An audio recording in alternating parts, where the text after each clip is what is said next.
you would be surprised how many people I run into that still don't have a CRM, and they're like still hand papering it. Like, you can't contact all those people like you could, like if you had someone sitting there for hours collecting information and putting it in a database, but like you have to have a CRM. So like the AI that we're using, as soon as they fill out the form, they'll automatically get contacted through text message, and then it'll start the conversation, and it'll lead it up to, it'll get all the information for you. So like you'll have a report of like everything that was said, so you'll see the conversation. But its goal is to get it booked. As soon as you could produce enough work that somebody can make money working for you selling, like it's a production thing. Like if you can't produce for them, they probably can't make any money. Welcome to our third episode of Legacy Syndicate Podcast. Today with us, we have Tim Crouch. Now, he is incredible. He's got a gutter company. He's investing in AI products and office solutions for scaling your business. And he also has a 7-figure business himself. Actually, multiple businesses, which Tim will definitely get into on this podcast with you guys. So, yeah, warm introduction, Tim. Thank you. So how you doing today, Julie? Yeah, it's a pretty solid, nice day out here in California. I mean, we're spoiled out here, okay? It's super sunny. Don't mind the government, but yeah, it's great out here. Yeah, it's pretty nice out here too. I'm out in South Florida, so the weather's probably similar. Yeah, okay, so you're in one of those sunny states. You're very well blessed over there. Yeah, I couldn't do the snow and me don't mix. So you're not going to push snow off the roof as a service anytime soon? Not me. Not you. I coach a lot of gutter companies that do, though. They have to deal with that stuff up north. Yeah, and you were even mentioning that when you're helping gutter companies, you're literally helping them come up with different ideas during the winter to generate revenue, like the Christmas light business. Yep.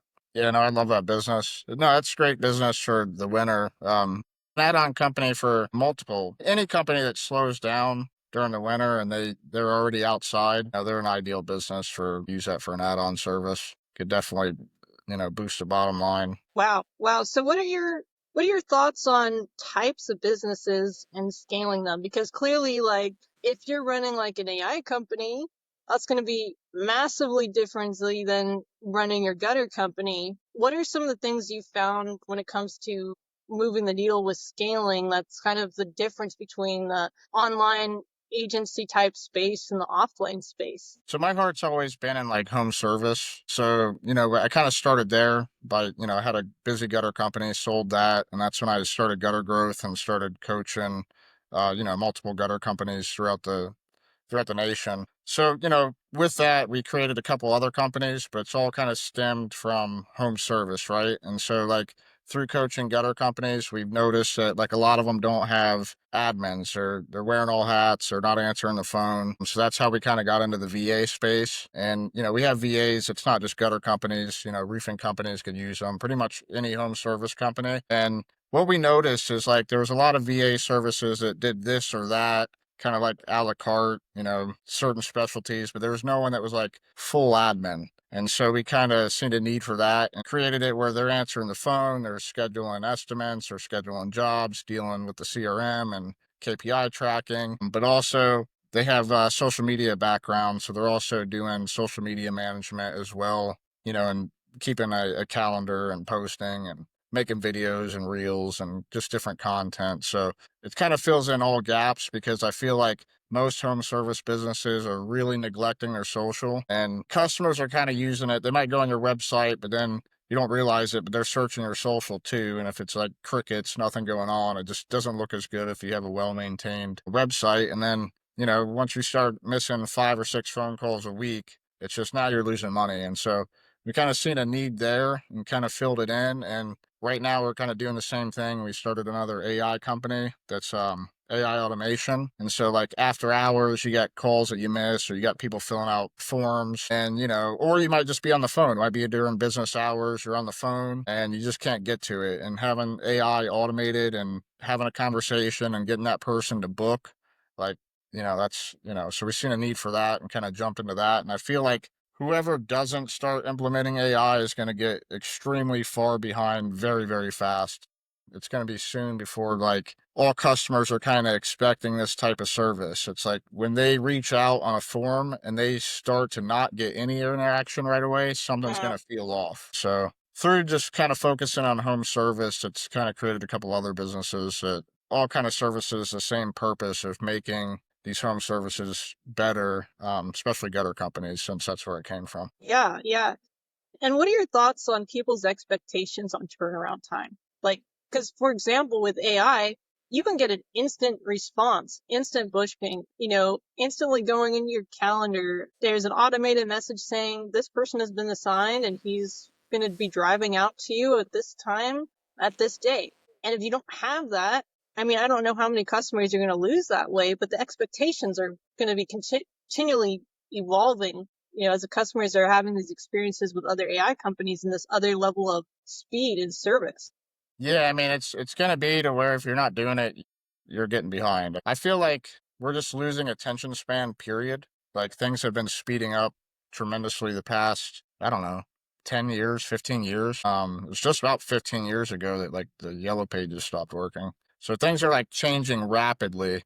And AI is going to be way more rapid, I think, because you got something that's got intelligence that is going to know how to scale faster, and where we had to figure out a lot of things, now you have this other intelligence figuring it out. So I feel like it's going to get very, very rapid. But we can't even. It's hard to watch an hour video anymore because we want to watch it in 60 seconds. And so just everything we're losing attention span on. And if all your competitors are having it implemented, and it doesn't even have to be gutter guys or roofing people, anybody, because they're going to be dealing with multiple businesses in all different markets in the home service space and in other spaces, and they're going to get super accustomed to using AI. It's not even like a lot of them aren't even going to know it's AI. It's just they're getting automatic conversation going on and getting booked onto a calendar, and they're not being their attention span's not going somewhere else, right? They're not moving on to the next person and calling another person because now you have them tied up with their time and getting them onto the schedule. Where if you don't do that, like now they're calling that next person. Even if you get a hold of them later and you didn't lose the bid, because a lot of times they're going to say, well, I got a hold of someone else and I don't need it.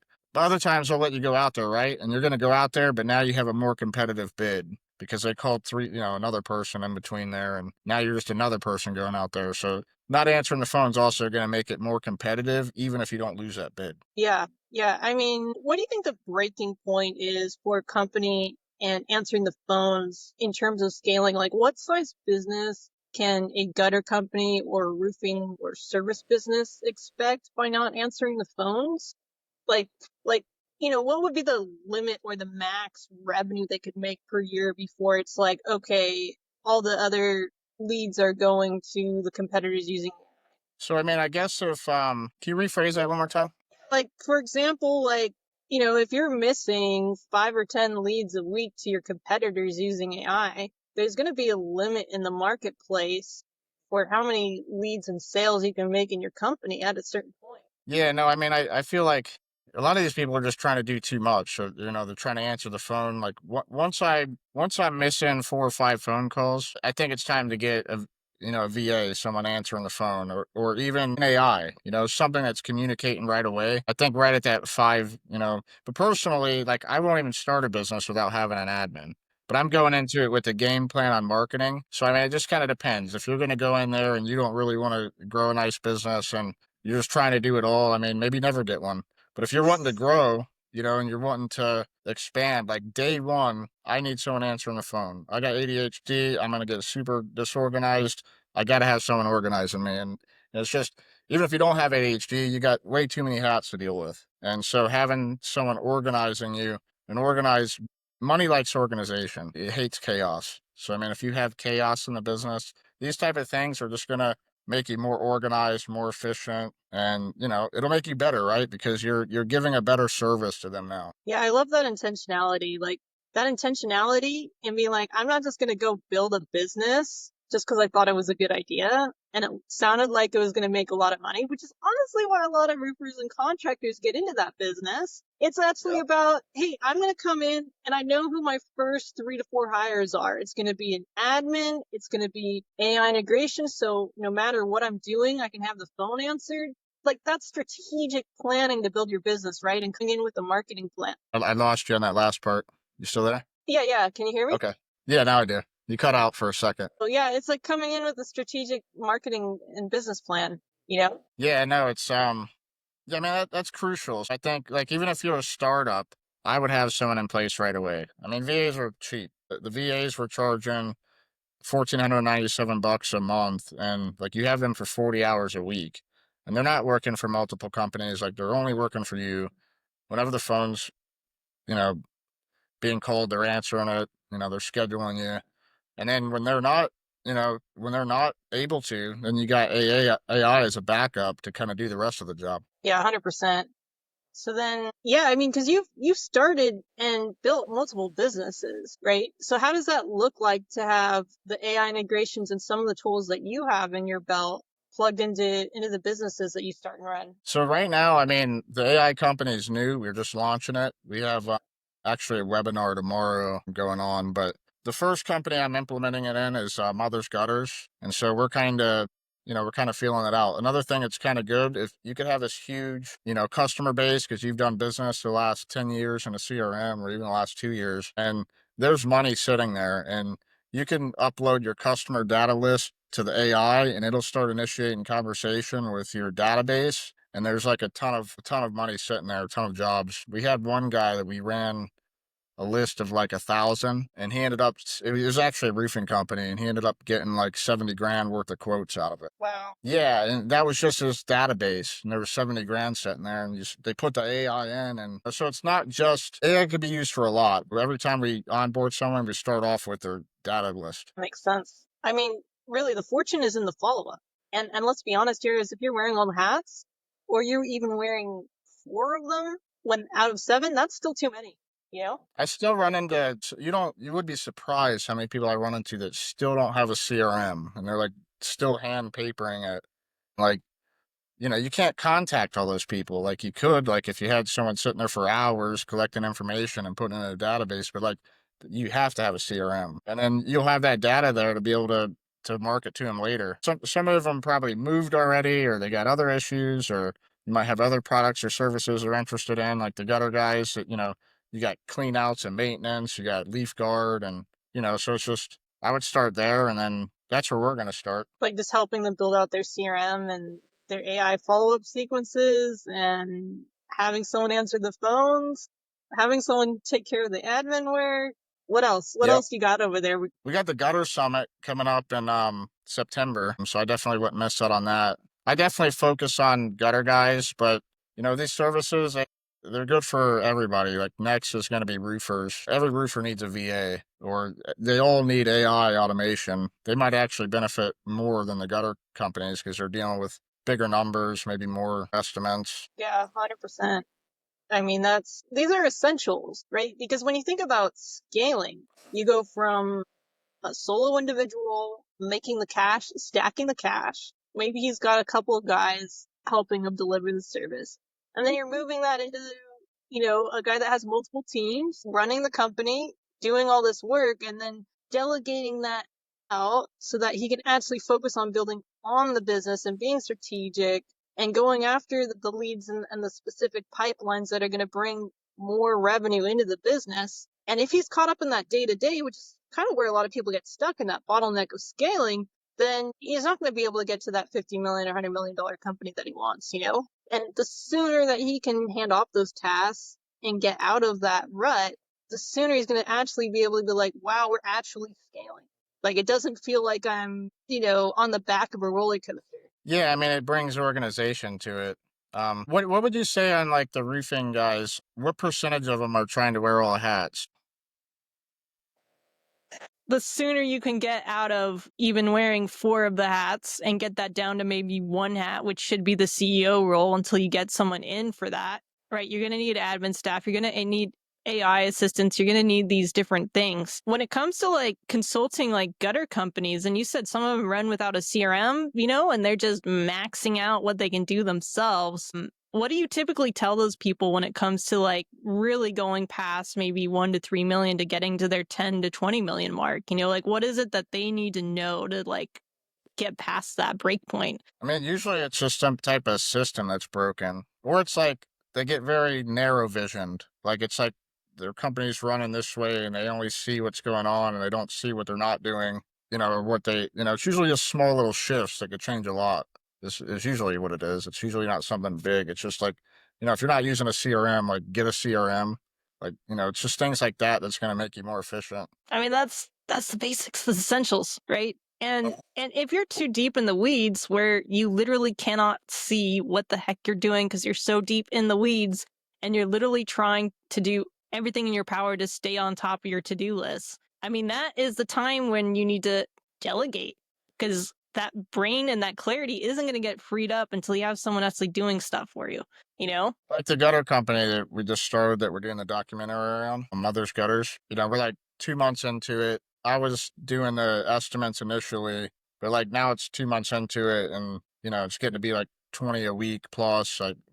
I'm having a sales guy hired next week, so it's just like you have to delegate. And even sales, like hire a sales guy. If you have enough estimates, like increase your price 10% so you could pay them. Like it doesn't even have to come out of the bottom line. Just have someone else do it. I promise you, they'll probably do better at it because that's their only source of income is making that commission. They're going to do better follow ups. Like you're probably not following up because you're worried about the jobs getting done and answering the phone and the other 10 other hats that you're wearing. Assign it to one person that's only doing that job. If that's all they have to focus on, they're always going to do a better job. Wise. I've seen increases of like 600,000, a million, multiple millions by simply having a sales team, because number one, they're not attached to the sale like the business owner is. They have a dedicated role. They're 100% there to help facilitate sales, and they're on commission for that company. All their hours in the day are dedicated towards follow-up, doing calls, doing inspections, and a business owner does not have that allocation. In fact, they shouldn't be allocated that much towards sales. Right. Yeah, no, really. I mean, it's just maybe initially, like I'm all for it initially. Initially, yes. Initially. But not I long think term. no, as soon as you could produce enough work that, somebody can make money working for you selling, like it's a production thing. Like if you can't produce for them, they probably can't make any money. It's going to be tough. But once you could produce enough for them to make enough money, like it doesn't have to come out of your bottom line. Like literally raise your price 10% and higher than. The close ratio is not going to change that much, if any, probably none at all, because now you have somebody that's actually following up and, has more invested in getting that sale because that's their only source of income and they don't have 20, 30 other things to do. Yeah. And they do say that the business owner has a higher close rate, but they don't talk about how many leads that he missed during that process. I mean, I have a pretty, like, I got to be honest with you. If I'm doing the estimates, I'm probably not following up. Just being the owner, I'm just probably not. I just got other stuff going on. So it's like we're pretty strong on the one call close. Like we'll close it on the spot. Yep. But then if you're not really strong on closing on the spot, you're definitely missing a lot because you're missing the follow up. That's huge. That's huge. Like the fortune is always in the follow up. Recent company I was helping with a done for you service, we implemented what you just said, the CRM, and it has automations baked into it. And they're like, you know what? Our sales close ratio, like our sales cycle has decreased by like 3 weeks. We're having people pay the next day because of all these automations in place. As an example of what you guys do. Actually, a company I sold to, my original gutter company I sold a couple of years ago, he already had a gutter company and it was on paper. And as soon as they switched to CRM, automatically they started getting a 10% higher close ratio. It's just, it goes back to customers are getting used to the way business is done, right? And so, like, everybody's using a CRM, everybody's giving them professional quotes, emailed and text to them. And here you are with doing paper. Like, something feels off about this. Right. You don't need a, what do you call it? You don't need a basement cellar to store all your paperwork. That's not how you do it. Like, imagine hand stamping, you're not like some king, like approving things. And, you've got a business to run. Like, come on, like each individual paper has to be signed. Like, that's just nuts. Like, it's important to have paper documents, but goodness, that shouldn't be how your customer sees everything, And what I love about CRMs is like Now you could give them options. Maybe they need leaf guard or underground drainage or splash blocks or some other product. And you could put that optional line without it actually being on the price until they opt into it. But like, if you're not suggesting, you're not going to reap the powers of the power of suggestion. Like literally, if you suggest another product to all your customers, like, we always have a maintenance package we put on it from others, and 20% of them are going to convert. So like if you're not doing that now and you're on a CRM and you put that option line item, 20% of those are going to end up to be higher tickets. That's huge. That's Mhm. huge. And do you guys actually use like AI chat integrations where they're actually having a conversation in that CRM, or how does that suggestive factor work? Is it just like they could select it, or how does that work? So like the AI that we're using, as soon as they fill out the form, they'll automatically get contacted through text message, and then it'll start the conversation, and it'll lead it up to, it'll get all the information for you. So like you'll have a report of like everything that was said, so you'll see the conversation. But its goal is to get it booked, and so it's actually trying to get it actually scheduled and booked. So it's already done before you even get the information. It's already been booked, and then like you're just asking questions after booking, which is incredible. Like that's where you should You be already with have that. them. It's already telling you, like, this is what Yeah. they want. So you already have a ton of the questions answered. Yeah, so you have, like, all the information you need, plus it's booked. And then when you're, writing up that estimate and that bid, once you've been to the property, you already know what to suggest them and have them opt into, for the maintenance plan or anything else they're looking at. Yeah, so, like, what we did with the maintenance plan, and, it's probably different for every business. It might not work for roofing. Um, but we give a lifetime warranty if they opt into it, because now the LTV of that customer, like, it went from just a $3,000, $4,000 job to now it's a reoccurring customer. And, that ticket price goes from this to that. And, you know, first off, like having repeat business makes your business worth more. But now you're getting paid to go there. So you're maintaining it. Like you're not going to buy a vehicle and not change the oil and expect them to still give you a warranty. And so it kind of forces them into doing it, and it allows you to maintenance it. So if there ever is an issue, now you're getting paid to go out there already. Or you might catch it yourself instead of them catching it, like a leaky corner or something. Like you're there, you can take care of it. And you're getting paid to be there. Yeah, and that's for those that are unfamiliar with this term, that's an MRR business. That's monthly recurring revenue.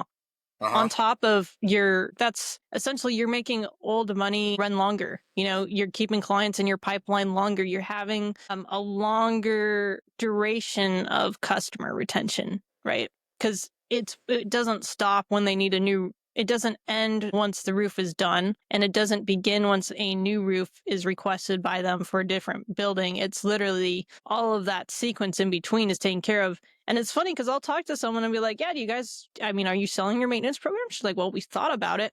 I'm like, did you call your entire list and ask them if they needed a maintenance program? I'm like, no. I don't know what it is. There's this aversion to calling the list and calling the leads. And I think I actually saw a live you did recently, Tim, of you literally calling people. Yeah. You know, how could do you suggest having a salesperson going in and doing that, or can AI fill some of those gaps in following up and offering new products? So I think AI is good as far as like texting a list or emailing. I'm not sold on it yet with AI voice. I'm just not sold on it yet. Not yet.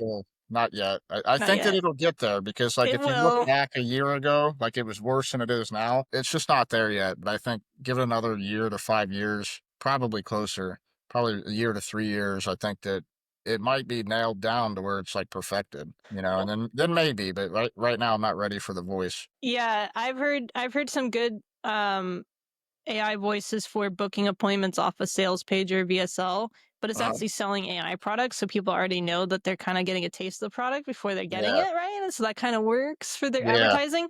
But I think what AI is probably missing the most is that human emotional intelligence, that EQ, and that human interaction. Now, if you're in like the contracting, roofing, gutter space, a lot of customers want to hear a real person on the phone for now. They Yeah. may be adapted to it, just like what happened during the major shutdown where everyone was moved online and no one wanted to use Zoom. Now everyone has to use Zoom. That's kind of what's going to happen with AI. People are going to become more comfortable with it. But ultimately, you want a salesperson that can call those people, you know? Yeah, and everyone's afraid of making calls. Like, come on, just pick up the phone and do it. Like, I had such a good experience with it. Like, you know what it is? It's like you can't sound like the last guy. And kind of when I was doing it for Mother's Gutters, I would call and I would say, this is Tim at Mother's Gutters, and then I would like change my tone to like a confused tone, and I would be like, I'm just curious. Do you have a gutter company you're working with? Or are you looking to work with one? And I would change my tone, and like because you sound confused, I kind of want to help you out, and so it breaks their pattern, and then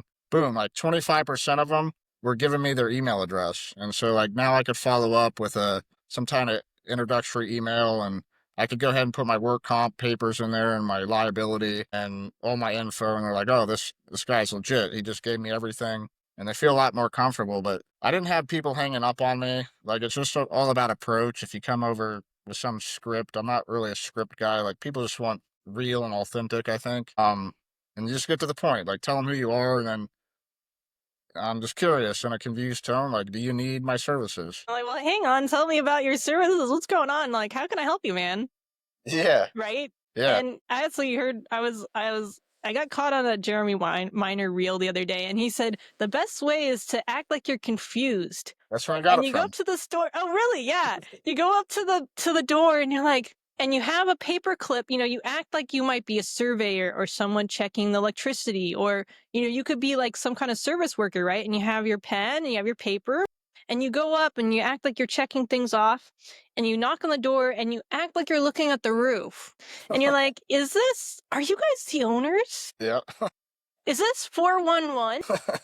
And then they'd be like, yeah, how can I help you? Yeah. And then he would, so that's literally, Yeah, that's exactly where I got it from. And I tell you what, it works. yeah, because, it's like, if you're confused and you ask for directions, even if someone doesn't live there, going to try to help you. You know what I mean? Yeah. Yeah. People like helping people. And it's just breaking their patterns so you don't sound like that everyday telemarketer that they get 20 times a day, you know, just be real. But another thing is it's like, it's a numbers game too. Like I'll ask a lot of people, like, are you calling contractors? And they'll be like, yeah, well, how many? 20. What is 20? Like it needs to be like 1,000. And if you call all of them, even if it's like 50 a day, 5 days a week, in 4 weeks, you could hit all of them. And if like only 1% response, literally you'll have 10 contractors giving you repeat business, you know? Yeah. Yeah. 20 is not enough. No, no, it's a numbers game, and it's nothing to be afraid of, and just get on there and do it. Have a sales guy do it. A sales guy do it. Yeah. Leverage people. You don't have to necessarily do it yourself, but in the beginning, obviously you will need to. But then at a certain point, then you just got to delegate. Yeah, the more people you get in front of, the faster your business grows, Uh-huh. I And actually worked with a roofing company that like created a call center and had like 10 guys just making calls all night. So it's really scalable too. I mean, you could get more than one person doing it. and then how did that work for them having a 10-person call center? Were they like in the US? Where were they based out of? And then I'd love to learn more about how that worked for them. Going back, this is maybe like 10 years ago. So back then they didn't really have the VAs like they have now. But no, I mean, like now it's even like now you could get it done for even cheaper. Like before it was probably 4 times the cost. Like you could have a decent VA doing it, or 10 of them. That's crazy. Yeah. We now have go high level experts and people building CRMs at a fraction of the dollar practically per hour. Uh-huh. And they do good work. It's and yeah, it's kind of crazy. Like what? Like ours ends up being like $9 an hour, and it's flat. You're not paying tax on it. Like if you're paying $9 an hour in the U.S., you're probably paying 12. You'll never get anything done for $9 here, Yeah. Yeah. and at a high level. Honestly, they're at a high level. Yeah, high level is like $35, $45 an hour here. And or if they're a contractor, what do you call it? Independent contractor coming in, it's like, 120, 160, $200 an hour. So yeah, the opportunity to leverage people in your business, either online, remotely, and then offline, is just, that's incredible. So like back in the day, they had 10 salespeople and they were just calling all day and then just getting appointments, right? Yeah, I didn't ask back then. I don't know what his pay structure was, but they're appointment setters is what they are, and then you're gonna go close them. That brings up really great topic, Tim. Do you have canvassers and then people that close? Or are you more the person that goes out, books appointment, and closes the deal? Because here's the thing is, as you scale your company, you're going to want people essentially in one role, if that makes any sense. Uh-huh. and then doing that handoff. What are your thoughts on canvassers, people going out, booking appointments, and then having specialized closers, people that go out, close the deals, and then estimators, people that come in and just do the estimates, just do the paperwork, just do the math and like the follow-up procedures? Well, that's a great point because that closer is a rare guy. You know what I mean? Like he's skilled, right? And so to have your skilled guy going out and beating the pavements, you'd probably get a lot further by having people kind of setting those appointments for him, right? Because they're not having to actually go through the whole deal and close a deal, and they may not know how to close it. But maybe you could get more appointments if you have a bunch of guys out there getting the appointments for you, and then you just let the closer do what he does best. And so I just feel like it's easier to duplicate appointment setters than it is to duplicate a closer. That's a great point because your closer just can't be anyone. It's got to be someone that shows up for every inspection or every meeting, right? Doesn't Uh-huh. dip out. It's someone that's committed. It's someone that's knows the ins and outs of the product and can close those deals, right? It's someone that is really good at sales, really good at building personal relationships. And the last thing you want that person to do is to have them so exhausted in the trenches trying to pick up leads that Right. they're not actually in their field of expertise anymore. And by the time they have a sales appointment or inspection, they're burnt out, They're burnt.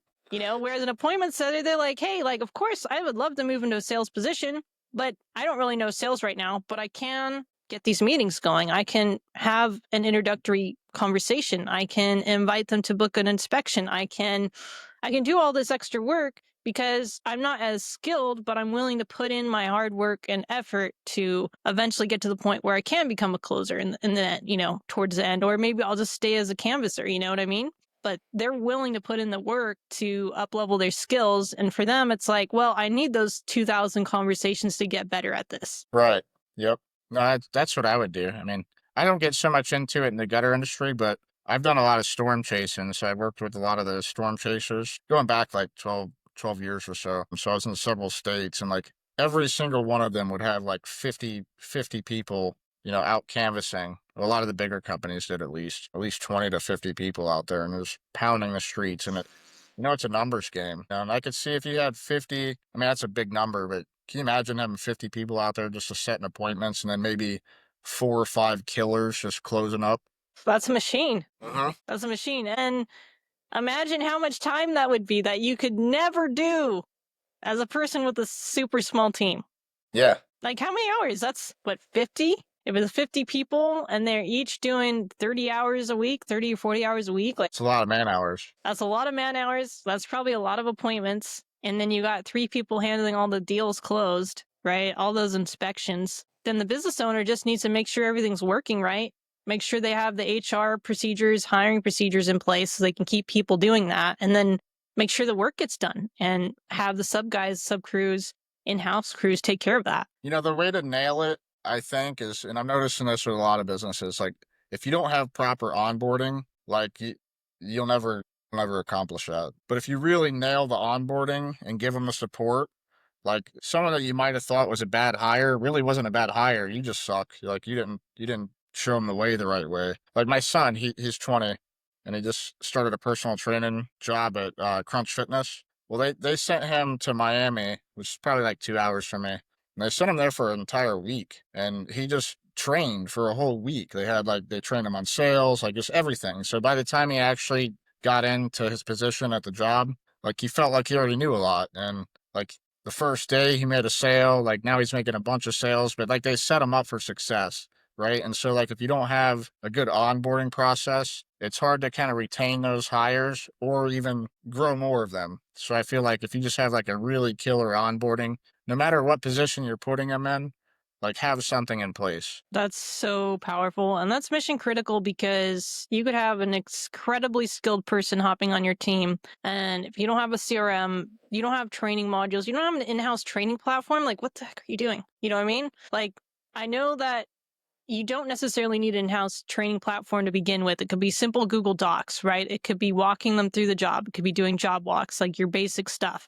But at a certain point, if you're going to want to onboard 5 or 6 people seamlessly into your business, then you need to have like an in-house training platform where it goes through and it walks them through everything they need to know for the job. Like, what are your thoughts on that? Yeah, no, I think that they should go home and have homework You hire them, they should have to really look over the company handbook. They should have some type of training videos, things where they could go home and do some research on their own.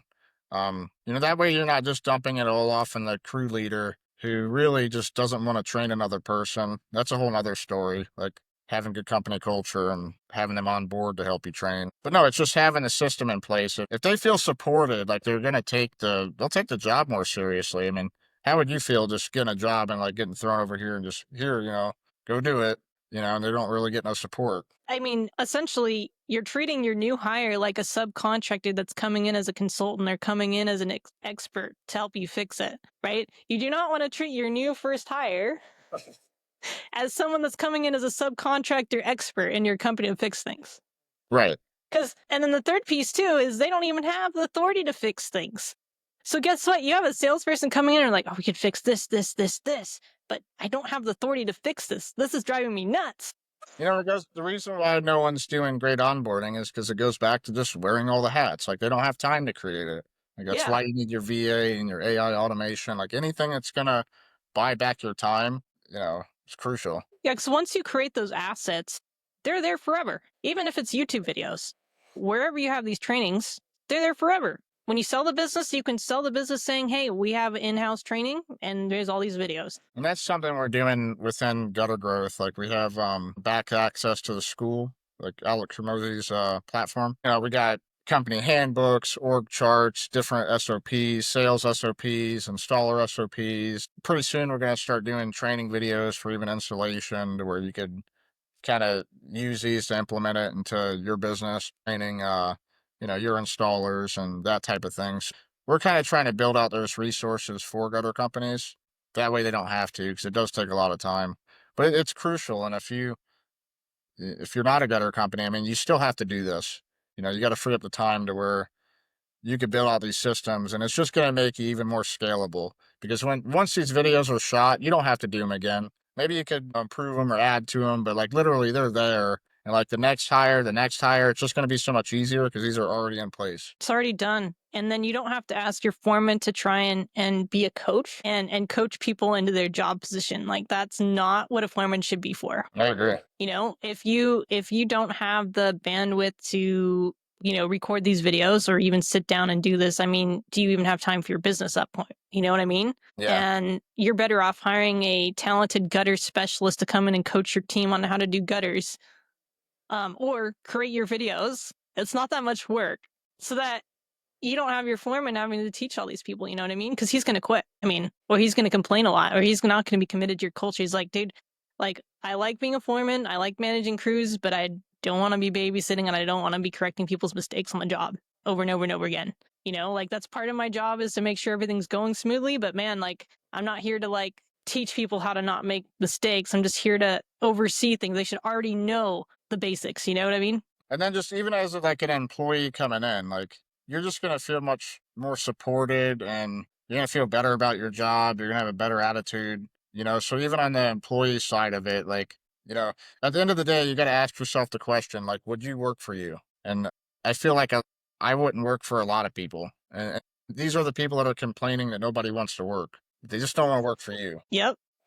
Exactly. That was a good one. Tim.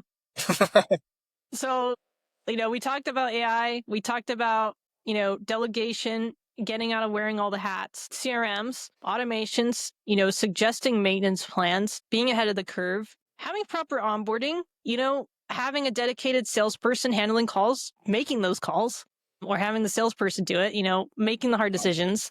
And what do you think? Like, what's one thing that you tell yourself on a weekly basis to help yourself and your business, like, improve and become better at what you do? Like, is there like a motto that you kind of keep in the back of your mind that you could share with us today? So it's like, getting 1% better. And people think, well, if I just get 1% better every day, it doesn't really compound that fast. But that's not the case, because you're getting better 1% in different areas. So like you're getting better 1% in your sales, or 1% in how you're managing your CRM, or how you're training people, and just so like you're getting 1% better everywhere. And so if you just try to get 1% better everywhere, like you're going to double pretty quick, because like 1% everywhere adds up. And so I think it's just having that growth mindset and always looking to improve and not getting too complacent, because it's when we get complacent, like if you're not growing, you're dying. And so it's just not getting complacent, and just it doesn't have to be huge improvements, just a little bit at a time, but in every area of your business and your life. I love that. I love that because it doesn't sound like much, but man, if you do it in all the different areas of your business and your life, you're going to get there. You're going to get there. Yeah. And I love that piece on complacency because, you know, that's like the major silent killer. Yeah, no, complacency kills, and like once you get complacent, you start getting unmotivated, and you're not as excited about your business. So it's just like, don't get complacent. Don't take it for granted, you know? Be grateful. Yeah. Yeah. So, wow. Well, thank you so much, Tim. This was an amazing podcast. So happy to have you here. Guys, all the details for getting in contact with Tim is going to be in the details, including access to some of his super cool savvy services. And even if you just want to have a conversation and learn more about this industry, it'll be all down below. Check it out. Thank you so much, Tim. Again, if you guys would like this podcast, comment below, send some comments, send some love. And if you guys really enjoyed this podcast, we'll have Tim on again. I appreciate you, Julie. Thank you for All having right. me. You bet. Have a good one. Bye for now.